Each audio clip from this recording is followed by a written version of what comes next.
আপনারা সবাই অবগত আছেন যে 8ই আগস্ট আমাদের পঞ্চায়েত নির্বাচন।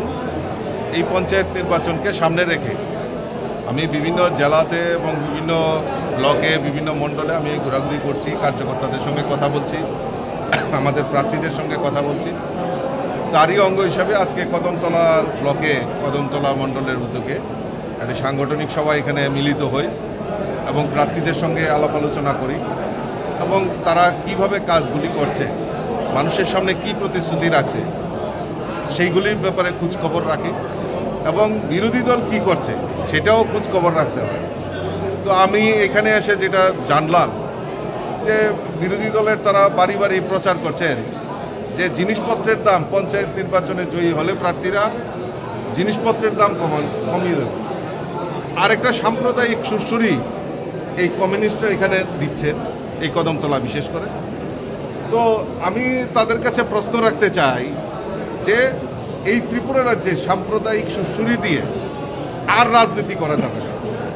কারণ গতকালকে আমি কৈলাসহরে ছিলাম, সেখানেও আমি শুনেছি যে সেখানকার যিনি বিধায়ক উনিও নাকি সেই সাম্প্রদায়িক সুরসুরির উপর রাজনীতি করার চেষ্টা করেছিলেন এবং সেইখানকার যে জনগণ উনাকে প্রায় এক প্রকার সেখানে বয়কট করারই সিদ্ধান্ত নিয়েছে। অর্থাৎ রাজনীতি সম্পর্কে ধর্মের কোনো ব্যবস্থা বা ধর্মকে জড়িয়ে রাজনীতি করা সেটা কেউ মানুষ পছন্দ করে না। কারণ মোদিজির নেতৃত্বে সরকার প্রতিষ্ঠার পর এই ভারতবর্ষের বুকে সর্বধর্ম সমন্বয়ের প্রচেষ্টা সেখানে করা হয়েছে।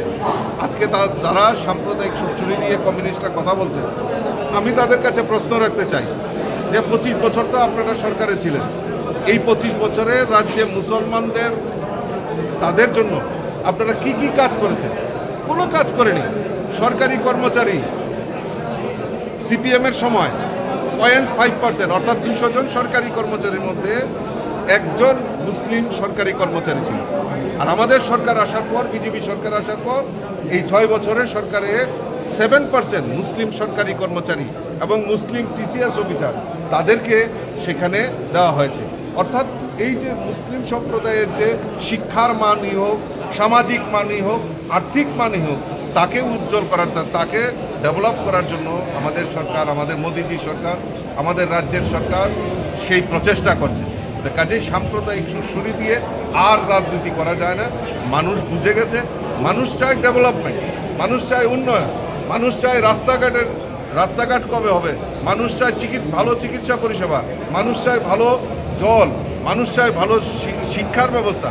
সেইগুলির দিকে মানুষ এখন নজর দিচ্ছে।